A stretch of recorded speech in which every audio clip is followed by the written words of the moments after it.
La Fundación Voz del Centro presenta a Ángel Collado Schwartz en La Voz del Centro, un programa de servicio público que educa sobre la historia, cultura y sociedad de Puerto Rico y el Caribe.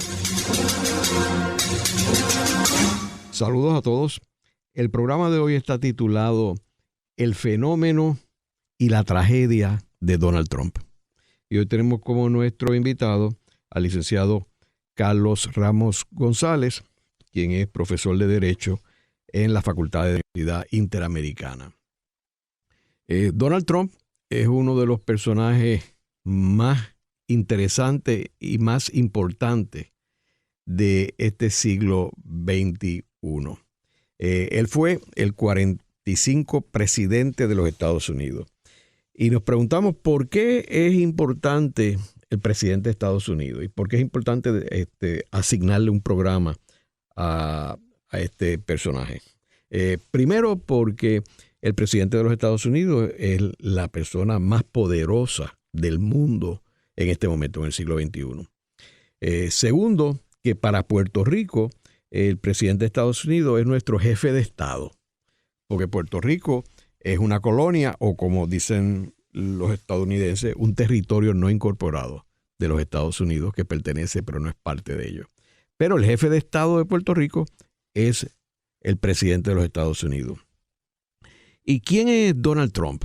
Pues Donald Trump es un estadounidense que nace en Queens, la ciudad de Nueva York, y que él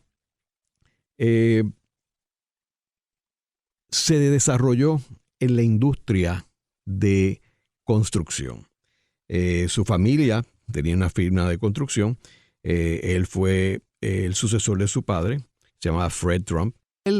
Esta industria de la construcción, quiero mencionar que en Estados Unidos es una de las industrias más corruptas que hay en la ciudad de Nueva York.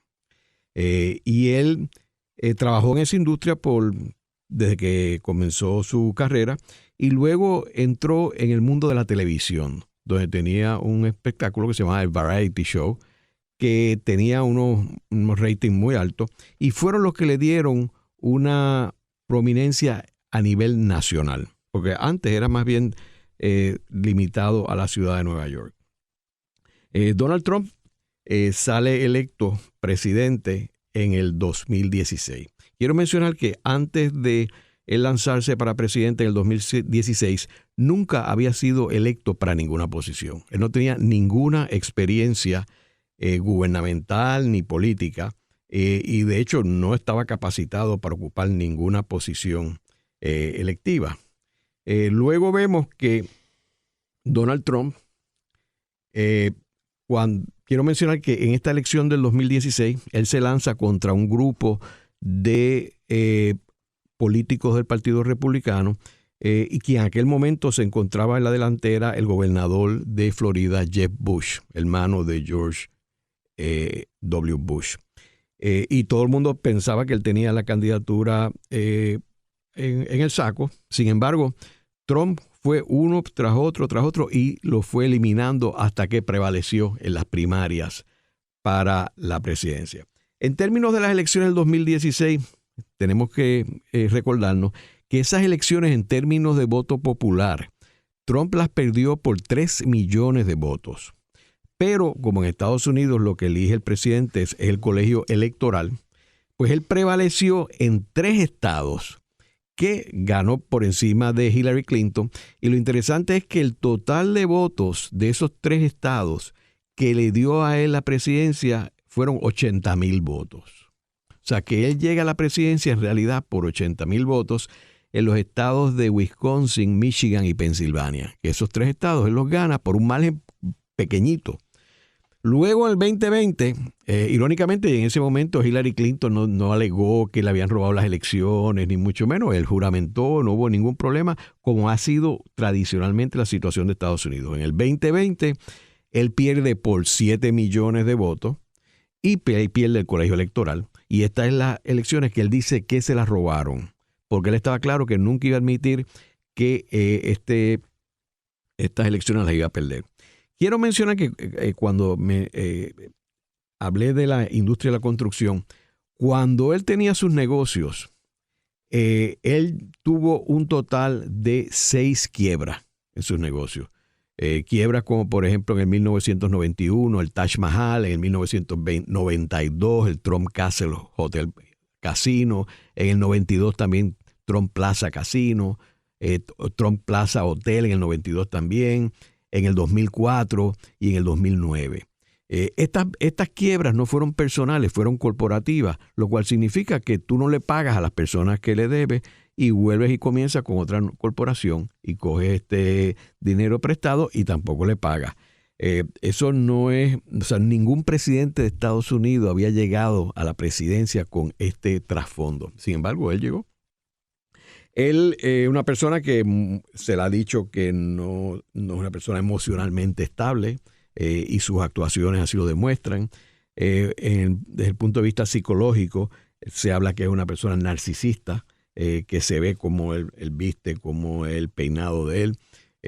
Narcisista, para que los que no sepan lo que es narcisismo, viene de una flor negra, preciosa, y de ahí es que los griegos sacan en la mitología el personaje Narciso, que es un personaje que era muy hermoso y que se miraba en el agua, y un día decidió buscar su propia reflexión en el agua para abrazarla y se tiró al agua y se ahogó.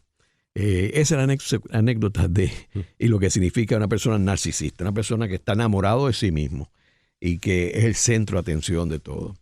Vemos también que durante la presidencia de Donald Trump, él fue impeached, que significa residenciar un presidente. En el caso de Estados Unidos, el proceso es que va a la Cámara de Representantes, que es la que acusa, y él en 2 ocasiones fue impeached. Solamente otros 2 presidentes, Andrew Johnson y Bill Clinton, habían sido impeached. Pero el proceso de Estados Unidos es que eso va al Senado, donde necesita una mayoría de 2/3 partes para ser, ahí es juzgado. Y ningún presidente de los 4 casos de impeachment ha sido convicto por el Senado. Así que en realidad, pues, él no fue impeached por esto mismo. Ahora, vemos que después, y es lo que queremos entrar en este programa con nuestro invitado, que es un jurista y conoce los detalles de estos casos específicos, pues él ha tenido 2 casos. Uno de hace unas semanas en la ciudad de Nueva York y uno de hace unos días en el Tribunal de Florida. Carlos, háblanos un poco sobre estos problemas legales y si son o no son serios. Sí. Bueno, primero, gracias por este privilegio que me ofrece de comentar sobre todo de una situación que desde hace mucho tiempo he estado muy, muy pendiente, porque yo recuerdo de inmediato en el 2016, cuando comenzaba a informarse, ¿verdad? O al decir que iba a ser precandidato a la presidencia de los Estados Unidos. Recuerdo muy bien haber recibido una llamada de una periodista para que yo le comentara sobre ese tema, y mi respuesta fue: mira, yo honestamente que siempre estoy disponible para cualquier duda de cualquier persona, sobre todo si son periodistas. No tengo mucho deseo de comentar sobre eso, porque ese señor es un payaso. Ese señor, eso no va a llegar a ninguna parte y esto no va para nada. Así que honestamente no hay nada que decir. Eso es un payaso que aparece en el proceso y será descartado. Y por supuesto me equivoqué, como se ha equivocado mucha gente con esta figura. Y hay muchas razones que explican por qué me equivoqué, pero no es de eso lo que vamos necesariamente a hablar en este instante, sino de sus más recientes pleitos de naturaleza criminal. Porque este señor, como bien tú has mencionado desde el punto de vista del ente corporativo, ha vivido siempre en pleitos y siempre ha tenido asesores legales que lo han protegido de todos ellos. Y en su carácter personal civil, también ha tenido más de una demanda. Recientemente transó una, precisamente por razones de difamación y hostigamiento, porque es un hombre que siempre ha tenido fama de ser muy machista y muy, muy hostigador con las mujeres particularmente. Pero ¿qué pasa? Por diferentes circunstancias, bueno, pues ahora le ha tocado enfrentar al sistema penal o criminal de los Estados Unidos y de los estados.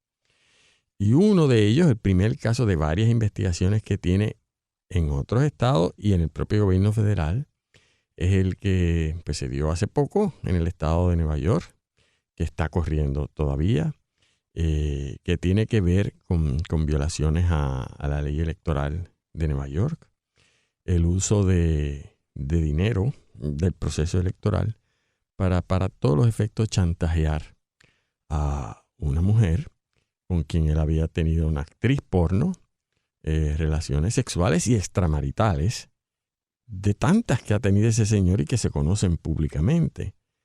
Pero esto era en plena campaña y utilizando dineros del proceso electoral.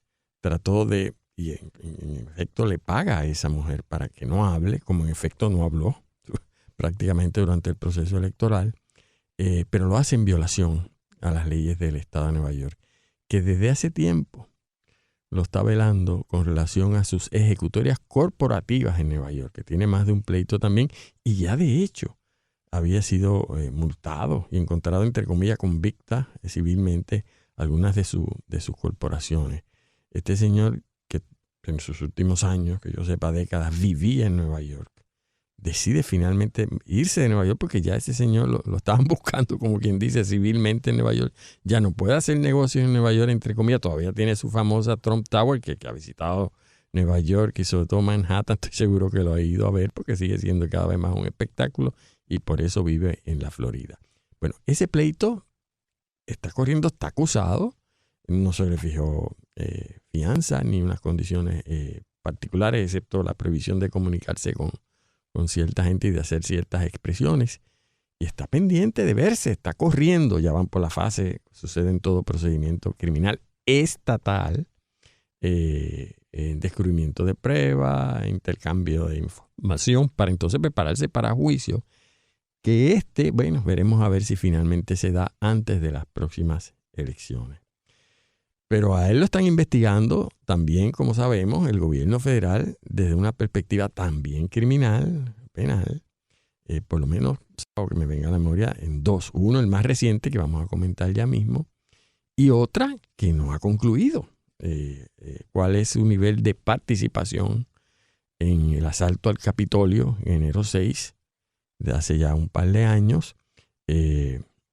¿Hasta qué punto fue coautor o instigó a la comisión de delitos horribles que sucedieron ese día, incidentes que los norteamericanos, o una gran parte de la opinión pública norteamericana, le llama como la insurrección del 6 de enero, que yo le llamo la tentativa de golpe de Estado a lo americana, porque es lo más cerca, a mi juicio, que ha estado la nación norteamericana de un golpe de Estado, porque era intentar que no se juramentase al presidente electo de Estados Unidos y que no se juramentase físicamente, intentando que no se reuniesen. O sea, que lo que ocurrió allí fue una cosa bien seria desde un punto de vista de comisión de delitos, y son decenas los que ya han sido convictos por esas actuaciones.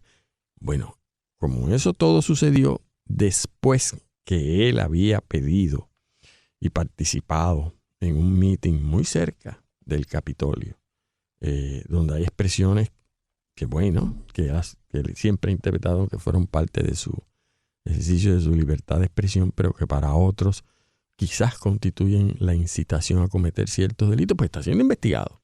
Y hay una persona encargada que está investigando ese tema. De esta investigación criminal no sabemos qué va a suceder. Desde un punto de vista de estricto derecho, pues no va a ser muy fácil porque está el tema de la libertad de expresión y hasta dónde él pasó la raya y se le puede atribuir participación personal en la planificación. Pues bueno, pero está sometido a un proceso de investigación criminal federal. Pero a la par de eso, como sabemos, y después de eso, pues sucede los eventos que dan lugar a la acusación de esta semana, emitida por un gran jurado en Washington, D.C., porque el gobierno federal, y de donde los delitos son contra el gobierno de los Estados Unidos, que es la parte que investiga y que promueve la acusación, aunque por otras razones, que ya comentaremos, proceso criminal, la vista, el juicio, se va a estar dando en Florida. Bueno, pues a raíz de esas circunstancias que incluyen que en un momento dado al gobierno federal le llegue información de que este señor ha retenido ciertos documentos clasificados, secretos, que solamente tiene el presidente, y que conforme la ley se supone que todos ellos prácticamente fuesen entregados conforme una ley del 78, que se conoce como la ley de documentos presidenciales o algo así en una tradición liberal en español, y que se aprueba en el 78 a raíz de lo que sucedió con la nación norteamericana después de Richard Nixon, el famoso presidente que fue impeached, como tú mencionas, y que para no enfrentar el voto final, donde sin duda iba a ser convicto, como tú dices, convicto legislativamente, pues decidió renunciar. Pero Nixon no fue impeached. Bueno, no llegó a voto, no llegó a votación, él renunció. Iba a llegar. Tú tienes toda la razón.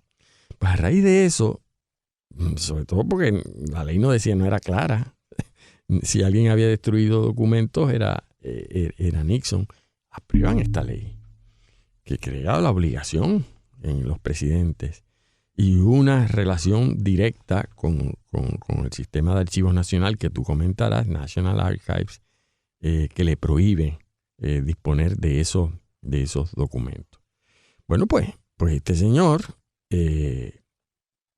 algunos documentos, pues como sabemos, decidió pues llevárselos para su casa a través de diferentes mecanismos que poco a poco nos vamos enterando de cómo fue. Y eso es un proceso complejo porque son muchas las cajas que tienen que llenar cuando se está yendo de Casa Blanca, pero a diferencia, por ejemplo, de Biden, que también se ha llevado algunos, y se dice que Pence, y sabrá igual otro presidente que se los ha llevado entre las cajas, a veces sin tener el debido cuidado de él o de sus ayudantes, de que algunos de esos documentos estaban marcados como secretos. Se los lleva cuando el National Archive le dice: estamos revisando las bitácoras de documentos, aquí faltan cosas suyas. Él cumple parcialmente, pero no con todo. Bueno, pues entonces él dice que o no las tiene o se las inventa, contrario a los demás, que las devolvieron rápido. Sí, por supuesto, aquí no hay intención de quedarse nada. Este señor desarrolla todo un esquema, incluyendo abogados que le ayudaron, para esconder esos documentos, para retenerlos, que después nos enteramos que lo utilizaba para ufanarse por ahí con sus amistades y enseñárselas. Bueno, pues ha sido acusado de unos delitos muy serios vinculados a la ley de archivo de documentos presidenciales, pero la ley de documentos presidenciales no crea delitos.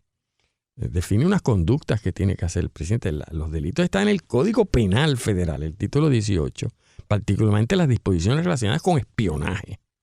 De eso es que él está acusado en su vinculación con la ley de documentos. Y eso es lo que estamos viendo esta semana, el segundo caso, la primera vez que un presidente de los Estados Unidos es acusado de violar delitos federales. Tiene pendiente una investigación criminal también estatal en el estado de Georgia.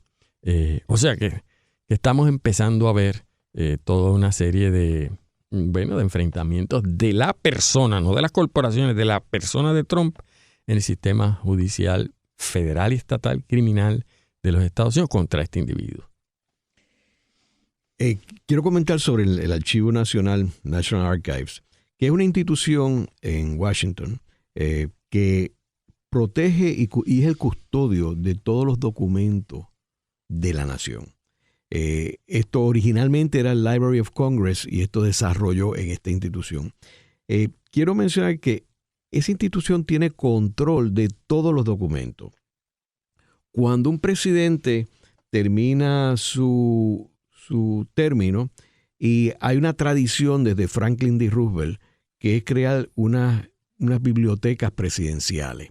Esas bibliotecas presidenciales tienen dos estructuras paralelas. Uno es el museo del presidente, donde está sus asuntos personales y lo que él quiere comunicar sobre su presidencia. Esto lo hace con fondos privados y los levanta él. Y entonces están los archivos que están en las bibliotecas presidenciales. Esos archivos lo administra y los controla el National Archives. ¿Okay? Quiere decir que el presidente no tiene ningún control sobre esos archivos. Y yo, pues, los de Eisenhower, pues, pasé mucho tiempo en el National Archives y en las bibliotecas presidenciales de Truman y Eisenhower. Y es curioso porque esto tiene una razón bien particular, y es que esto evita que un presidente determine lo que quiere archivarse o lo que se debe destruir porque no le conviene que se sepa una serie de detalles. Y por eso es que es el Archivo Nacional el que dispone de esto. Y nadie de la organización del presidente puede dar instrucciones al National Archives. Ellos reportan directamente a Washington. Y son empleados del National Archives, no son empleados de la biblioteca o de el Presidential Library. Y quiero también mencionar que estos documentos, la forma que se maneja, son bien estrictos. O sea, yo tengo una tarjeta de researcher que me otorga el National Archives, luego que tú entregas el pasaporte, luego que ellos te cotejan quién tú eres. Segundo, cuando tú entras y sales de donde están los documentos, a ti te cotejan. Tú tienes que abrir tus bultos, etc. Si por casualidad yo me llevara un documento cuando estoy saliendo, no es que me lo van a quitar el guardia que está afuera. No, van a llamar a la policía y me van a llevar arrestado. Y allá en la comisaría yo tendré que explicar por qué yo me quería llevar esto, y ellos tienen todo el derecho de proceder a unas acusaciones criminales, pues está robando del patrimonio nacional. Esto es cualquier documento tonto. Ahora, usted imagínese el presidente de Estados Unidos, estas cajas. Y como tú mencionaste, Carlos, o sea, aquí habían cuestiones de armas nucleares, de estrategias con Irán. Hay también estos documentos, incluyen quiénes son tus fuentes, que tú les puedes arriesgar la vida a estas personas. Y entonces él, según la acusación, pues él compartía esto con los amigos que no tenían ningún security clearance. Ninguno. Y él compartía esto para hacerse el gracioso de que él tenía todos estos documentos. Y por esto es que esto es bien serio. Obviamente el Partido Republicano está politizando todo esto y diciendo que esto es una cacería. De hecho, el fiscal que traen, el fiscal independiente, que es bien interesante esto, que lo nombra el secretario de Justicia. Biden no tiene que ver absolutamente nada con esto. Y él lo escoge porque es una persona que viene de trabajar en Europa y que había trabajado acusando al que era candidato a presidente de Estados Unidos, que tuvo que renunciar, que era el senador de South Carolina, creo que era, y también a un político del estado de Nueva York, que era un prominente demócrata. O sea, que está claro que no es alguien que viene a perseguir a nadie republicano ni nada. O sea, la trayectoria de esta persona es espectacular y con una reputación intachable. Así mismito es. Y entonces fíjate, es que los tiempos los tiempos cambian. Cuando uno piensa en retrospectiva, las cosas que se le imputaron a Nixon o al propio Clinton son cosas tan de poca monta comparadas con las acusaciones a las que tiene que responder este señor. Y es verdad que en la democracia representativa y sobre todo en Estados Unidos, en la política está bipartidista, porque en Estados Unidos el bipartidismo lo considera un valor muy positivo y no tiene ningún interés de que haya más de dos partidos. Ha habido momentos donde efectivamente funcionan y se van detrás del Estado de Derecho y de que se haga cumplir con la ley, como eventualmente pasó con lo de Nixon, que estaba a punto de ser procesado en la Asamblea Legislativa y perdió prácticamente hasta sus más fieles seguidores. Pero qué trabajo está dando en 2023 por muchas razones para que sectores más importantes del Partido Republicano no solo se den cuenta lo que yo creo que es tan evidente en Estados Unidos, excepto quizás en la base esa fundamental que tiene este presidente, apenas una tercera parte quizás de los votantes republicanos, de que este señor es un delincuente. O sea, este señor este señor ha llegado a la presidencia, pero yo creo que este señor es una amenaza para la seguridad nacional de Estados Unidos. y que logre que eso se capte totalmente, incluso por los republicanos, está dando mucho trabajo. Haremos una breve pausa, pero antes los invitamos a adquirir el libro Voces de la Cultura, con 25 entrevistas transmitidas en La Voz del Centro. Procúrelo en su librería favorita o en nuestro portal.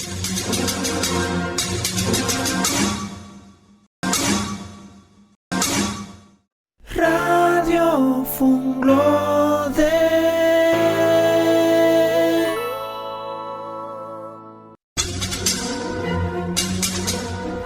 Continuamos con la parte final de La Voz del Centro con Ángel Collado Schwartz.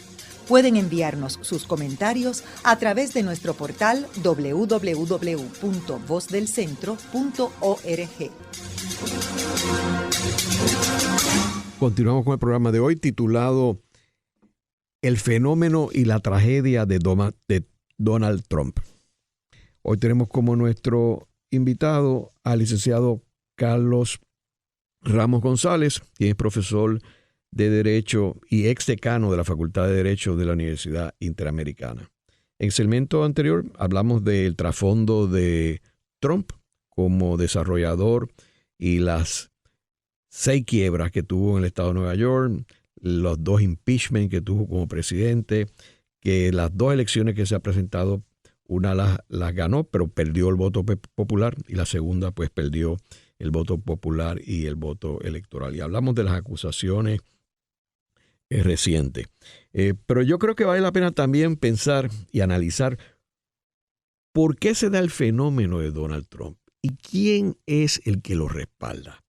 Porque como tú mencionaste, un personaje corrupto, un payaso, pues no llega a ningún lado si no tiene respaldo de la gente. Y él se estima que cerca de una tercera parte del electorado de Estados Unidos y la mayoría del electorado republicano. Y esto es una cosa bien, bien peligrosa. Y vemos que él tiene varios grupos que lo favorecen. Primero, los white supremacists, que es esta derecha extrema racista que viene de la guerra civil, que muchos de estos personajes fueron los que vimos en la toma o el intento de golpe de Estado el 6 de enero. Ese es un grupo que él le ha llegado a ellos cuando ellos han tenido problemas, los ha favorecido. De hecho, ha dicho que si sale presidente nuevamente los va a perdonar a los que salieron culpables. Entonces, ese es un grupo. Tiene otro grupo que son los conservadores nacionalistas populistas de Estados Unidos. Personas que le llega a todo este tema de Make America Great, que fue un tema que Ronald Reagan sacó, no es algo que inventó Donald Trump. Y es este nacionalismo falso de pretender de que Estados Unidos vuelva al periodo post-Segunda Guerra Mundial, donde era el único poder en el mundo. Eso cambió después con la Guerra Fría y la Unión Soviética y actualmente ha cambiado con China. Así que el hecho de que tú puedas volver a un escenario es totalmente imposible. Pero él le llena la ilusión a este grupo de personas de que Estados Unidos puede volver a ser el hegemónico del mundo. Hay un tercer grupo que son los fundamentalistas, que son los religiosos extremistas, que aquí es curioso porque él es una persona que nunca ha sido religiosa y que ha sido una persona, como mencionamos, o sea, la persona más inmoral y más antiética ha sido él y menos religioso. Y sin embargo, él los ha manipulado. ¿Por qué? Porque les ha dado algo que ellos quieren, particularmente con la cuestión de los tribunales y los nombramientos de los jueces en el Tribunal Supremo y del apelativo y del todo el sistema judicial.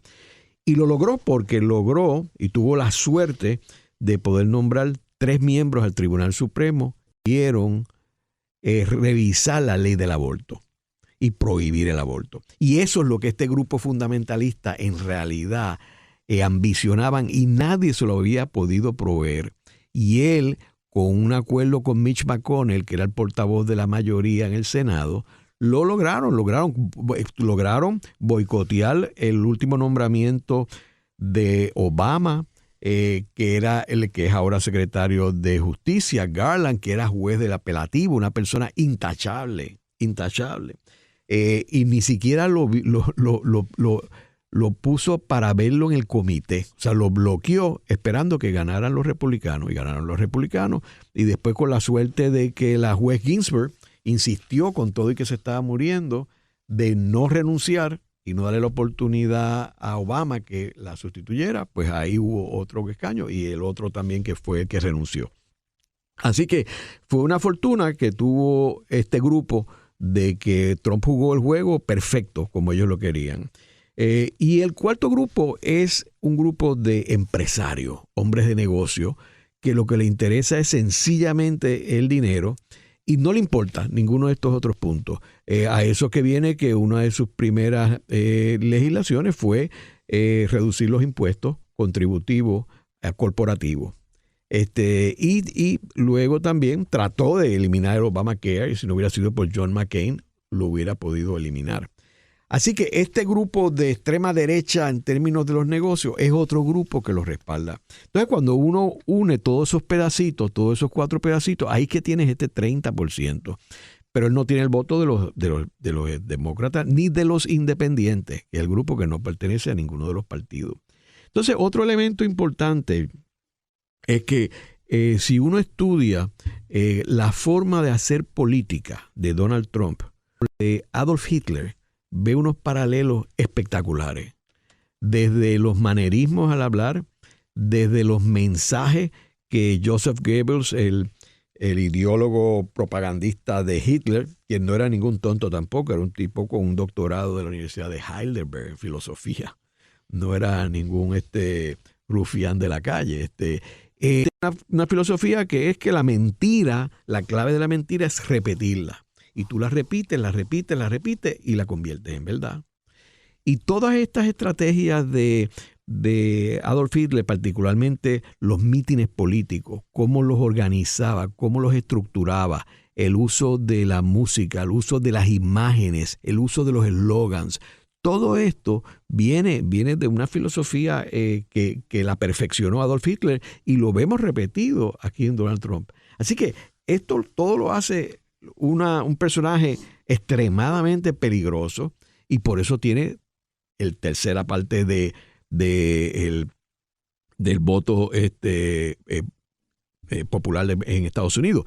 Es curioso que en estos días, precisamente hoy, John Skelly, que es un personaje muy importante porque es un general de 4 estrellas, que es lo máximo en el ejército, y que Trump recluta cuando él gana. Él recluta 3 generales en posiciones clave, obviamente porque él necesitaba el respaldo de ese gobierno permanente de los Estados Unidos. Y lo logró inicialmente.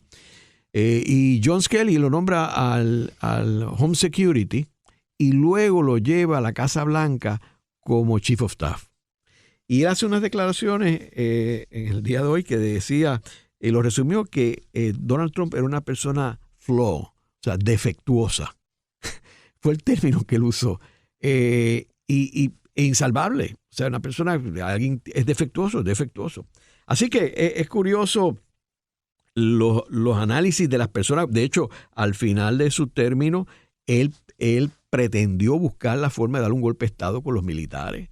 Y los exsecretarios de Defensa tuvieron que sacar un anuncio en el periódico. Más o menos diciéndole cuidado a todo el ejército, cuidado, que esto es una democracia, esto es una república. O sea que esto digo que es un fenómeno y es una gran tragedia para el mundo y para Estados Unidos. Fíjate, Ángel, nada que añadir a lo que tú, yo creo que has resumido muy bien. Simplemente comentar en alguno que otro de los factores que tú ya te has tocado. Primero, quizás déjame hacer este comentario. Uno se expresa contra este señor, yo lo he hecho hacia la persona, pero estoy convencido de que no es un buen ser humano. Yo creo que es una persona perversa, un delincuente. Y no me gustaría que nadie pensase que uno no tiene respeto a las instituciones o a la presidencia de los Estados Unidos. Lo tienen y lo tengo, con todas las diferencias que pueda tener. Pero es que este señor, es el momento de que se siga hablando claramente sobre quién es, porque este señor es una amenaza para Estados Unidos, yo creo que para el mundo entero. Y esto no tiene que ver con que este señor es conservador. El pensamiento conservador es un pensamiento legítimo en democracia. Y hay muchas personas que lo siguen en Estados Unidos. Porque tiene una manera de ver el gobierno, el rol de la religión. Perfecto, yo discrepo, pero por parte de las opciones que tienen que tener los electorados. Pero es que este señor, como tú bien has dicho, no es conservador. Este señor es él. Este señor no tiene ningún otro criterio y es lo que está tratando de promover en Estados Unidos y aprovechar todo lo que tú has dicho, todas esas situaciones que enfrenta Estados Unidos para él mantenerse en el poder y mantener viva todas esas ideas que se le han pegado. Yo quiero resaltar dos cosas, Ángel, a mi juicio, que ayudan a explicar el fenómeno Trump dentro de ese sector. Primero, recordar que hay conservadores que están locos por salir de él. Es decir, yo no sé cómo, y se están rompiendo, y que ese gobierno permanente, o como puede ser, por ejemplo, el ejército y el FBI, habla malísimo, sobre todo el FBI. O sea, tienen un problema. O sea, no saben qué hacer con este señor. Eso es un fenómeno único en Estados Unidos. Segundo, en Estados Unidos hay un problema bien serio educativo. O sea, su sistema de educación permite que todavía existan personas en Estados Unidos unido a la propaganda gobilística que tú decías de Goebbels que había, pero que acusan una profunda ignorancia. Porque como tú puedes decir a una persona que te dice, mira, lo acusamos, es convicto, puede que vaya a la cárcel, y tu respuesta sea, pues a mí no me importa, convicto, vaya a la cárcel, quiero que sea mi presidente porque yo soy su fanático, no importa qué. Bueno, pues eso acusa un problema de fanatismo, pero un problema de educación muy serio, ¿no? Y eso pues tiene que hacer pensar al norteamericano promedio que nosotros estamos haciendo para que esto se parece muy bien. Que los que vienen detrás tampoco crean que son muy distintos. Saben que en el sistema educativo está la clave para que esto no vuelva a darse y están promoviendo que se regrese a unos valores, entre comillas, educativos que impidan que se desarrolle la mente crítica de la ciudadanía norteamericana. Y lo otro que te quería comentar, un poco como parte de este fenómeno sociológico que es Donald Trump, es recordar que mucho tiene que ver el fenómeno Trump con Barack Obama. O sea, muchos de nosotros pensamos que, en primer lugar, que la guerra civil en Estados Unidos todavía no se ha acabado. La nación norteamericana estructuralmente e históricamente es una nación profundamente racista. Desgraciadamente eso es así a pesar de la guerra civil. Y quizás muchos pensábamos que con la victoria de Obama pues ya se habían trascendido unos temas relacionados con la profunda desigualdad humana e indigno que es el racismo norteamericano. Pero sí, yo creo que la victoria de Obama y la excelente presidencia de Obama, sobre todo cuando uno lo pone en perspectiva histórica y con lo que ha pasado después, el líder que era y es ese hombre, con todos sus defectos, que no es tampoco de mis favoritos, que ese es el de promesa, ¿sabes? Con relación a Puerto Rico, pero trascendiendo de momento a Puerto Rico. Esa presidencia sacó unos resortes del racismo, de la ultraderecha en Estados Unidos, que vieron en Donald Trump y todavía lo ven como la gran esperanza blanca otra vez. Y eso es un factor que también explica el fenómeno Trump. Como este señor le ha dado ¿cómo se llama? Le ha permitido que sean portavoces abiertamente, ya no escondidos como era el Ku Klux Klan, ya no así indirectamente, ya no así un senador racista como lo ha habido en el Congreso, sino abiertamente declarar la guerra a todo el que no es blanco anglosajón, a todo el que no es religioso de ultraderecha, a todo el que no persigue esas ideas, a la comunidad LGBT+, porque pues todo eso está unido y un poco en rechazo a lo que representó, a mi juicio, la presidencia de Barack Obama. Yo coincido contigo que la presidencia de Barack Obama como que le echó gasolina al fuego Y entonces vino y le echó galones de gasolina al fuego. Y ahora es muy difícil poder resolver este problema ese fuego con esa tercera parte del electorado americano. Así mismo. Bien difícil. Yo bien creo difícil. que es complicado. Ahora, mientras nosotros hablamos aquí en voz alta, no sabemos la salida. Porque fíjate, uno piensa, pero ¿cómo es posible que una persona que hable así del FBI, que está haciendo bajo las leyes de espionaje, pueda seguir siendo candidato y tenga tenido la... Mira, Ángel, y recuerden los amigos Radio Escucha, bajo esa ley de espionaje, Estados Unidos ha puesto en la silla eléctrica a personas. Ha matado a personas. Es verdad que pasaron secretos. Es verdad que se sospechaban que pasaron secretos, pero hubo algunos que ni eso. Los Rosenberg, tú sabes que después se descubrió que ni eso. Que algunos efectivamente han trabajado para gobiernos extranjeros y la prueba ha estado ahí, han tenido que cumplir. Bueno, pues, y han cumplido, pero todo el mundo estaba de acuerdo con el promedio, la inteligencia promedio en Estados Unidos, que si tú violas la ley de espionaje o te acercas a ellos, eso en la política norteamericana ese era el límite. Hasta ahí. Porque Richard Nixon no estaba acusado. Ni se le... Watergate nada tiene que ver con espionaje bajo la ley de espionaje. Tiene que ver con espionaje político. Pero este señor, lo que se le está imputando y lo que él dice del FBI todos los días, una institución que para cualquier país, que es su rama de inteligencia investigativa interna, con todas las cosas que le podemos imputar en la historia al FBI, sobre todo en su relación con Puerto Rico, pues bueno, es una institución fundamental en Estados Unidos. La Agencia Central de Inteligencia, que tiene que estar histérica con lo que está pasando a nivel mundial, con lo que implica este presidente, y el aparato de defensa de Estados Unidos, que ninguno, porque fíjate que en esta ocasión, quizás contrario al 2016, todavía yo no he escuchado un general, claro que por ley se supone que no se expresen, pero aunque sea uno de los retirados, que se ponga activo en la prensa o en internet para apoyar a este señor. Y con todo y eso, sigue de candidato y hasta ahora, porque se las está ingeniando para que sea el candidato nominado. Eso es inconcebible. Entonces, ¿cómo explicar esto? Pues mira, yo creo que es que la democracia representativa en Estados Unidos pues se está mordiendo el rabo. O sea, está llegando a unos límites que se están dando cuenta. Algo tenemos que hacer para quien sea que sea el líder de esta nación y el partido que nos gobierne, porque eso es lo que quieren las grandes mayorías, lo que quieren las grandes mayorías de los votantes, pues en efecto se respete, minimizando la manipulación, minimizando la corrupción. Y tienen ese problema. Yo no veo, no sé, Ángel, yo no sé cuál es la salida que van a tener si este señor se consolida, porque es que para mí, primero es inconcebible que pueda ser reelecto, pero las posibilidades reales están ahí. Este individuo, desde que es acusado, hace apenas unos días, tiene $8 millones ya acumulados.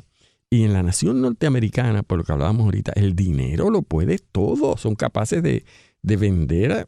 Bueno, miren ustedes quién ha llegado a ser presidente. Tienen actores de cine y malos que han llegado a ser presidente de los Estados Unidos por el dinero. Entonces, ¿me entiendes? Es muy complicado el asunto. Ahora, Carlos, trayendo a Trump a Puerto Rico, vemos que en el caso de él toma un protagonismo en Puerto Rico como empresario, como desarrollador, cuando se abre el complejo de él en Cocoa Beach, en Río Grande, que era en aquel tiempo de Arturo Díaz.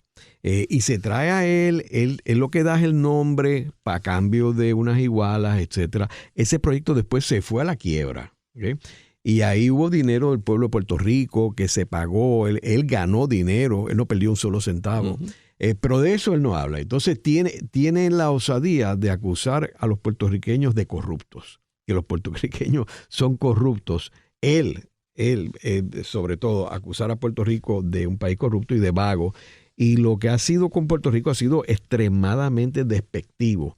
Y es algo también digno de estudiarse, cómo a pesar de eso hay puertorriqueños políticos aquí y en Florida que han respaldado a Donald Trump.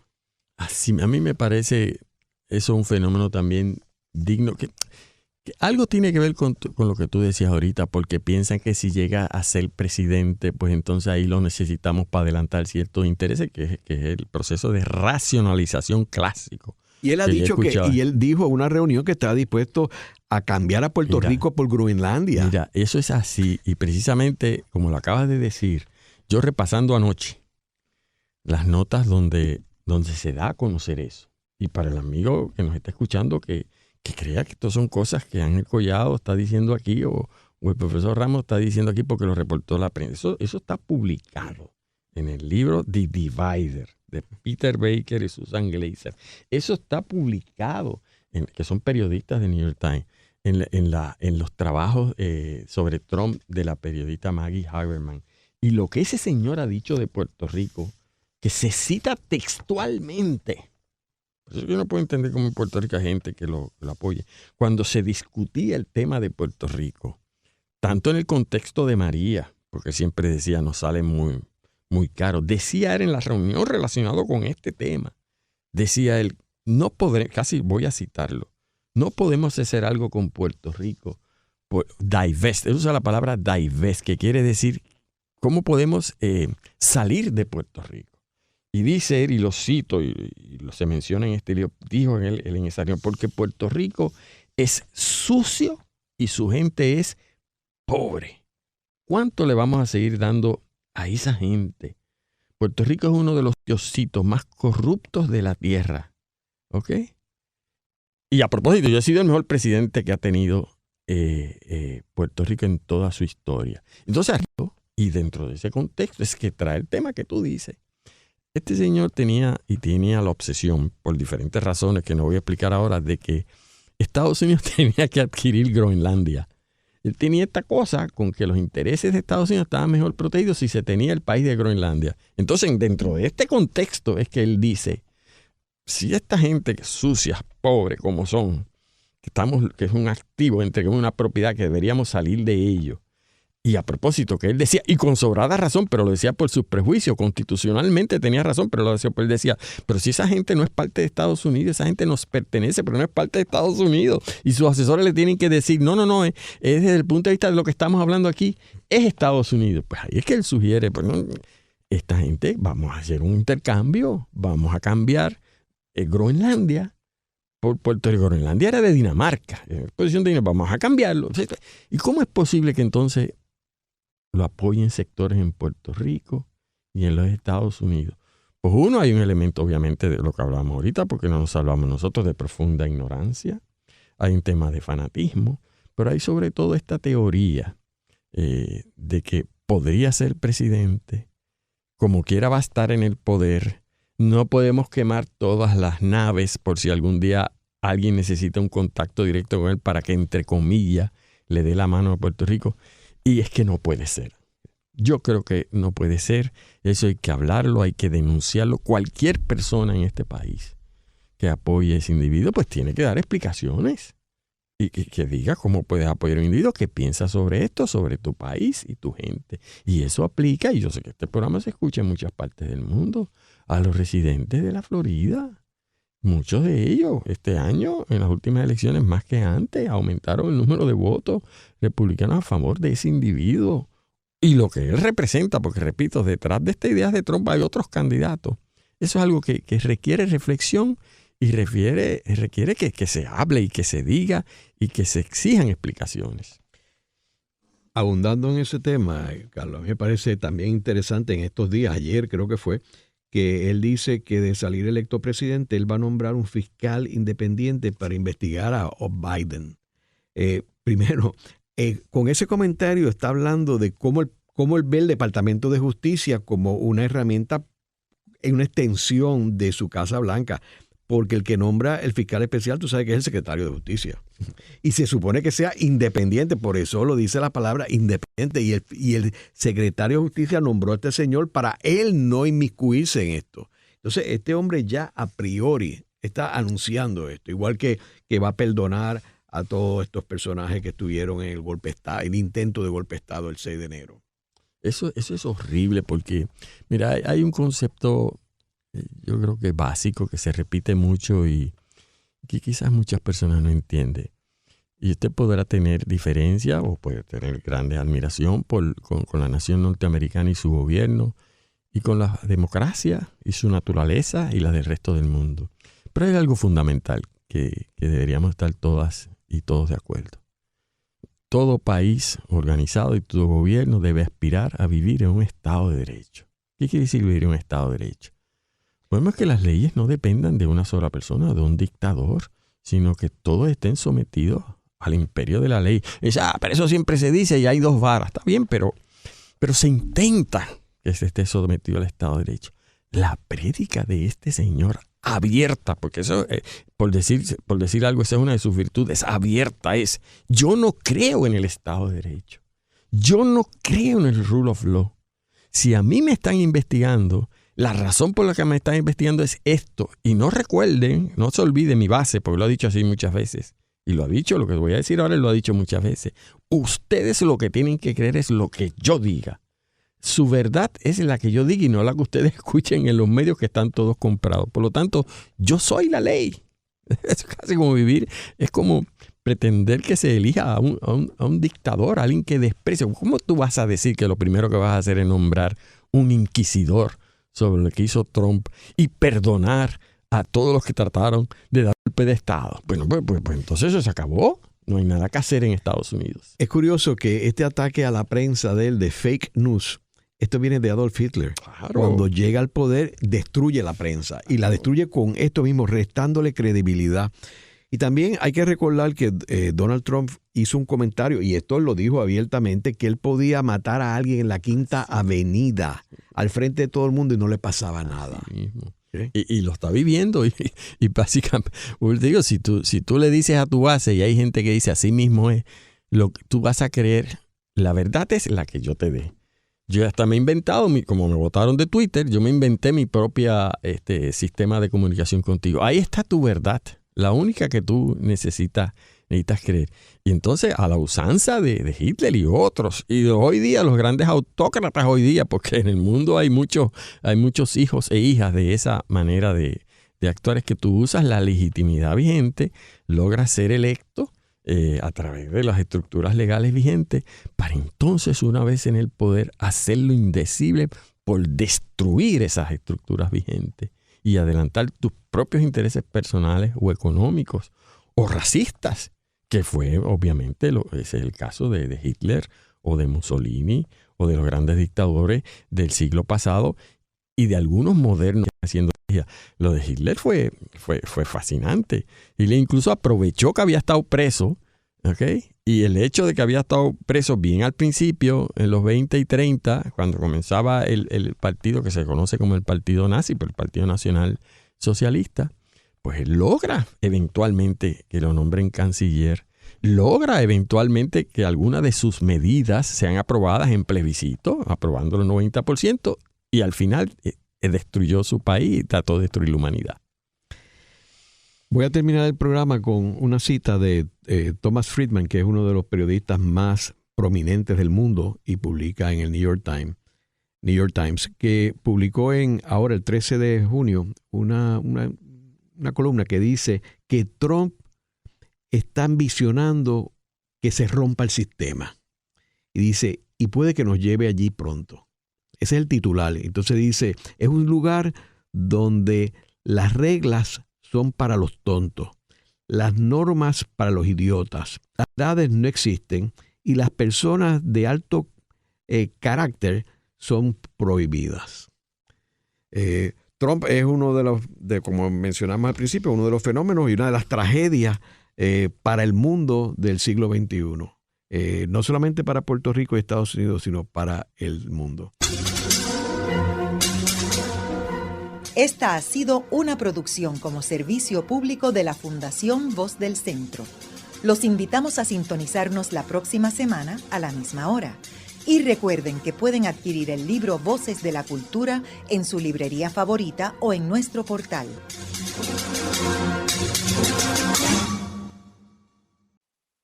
Esto es contenido. Esto es Radio Funglode.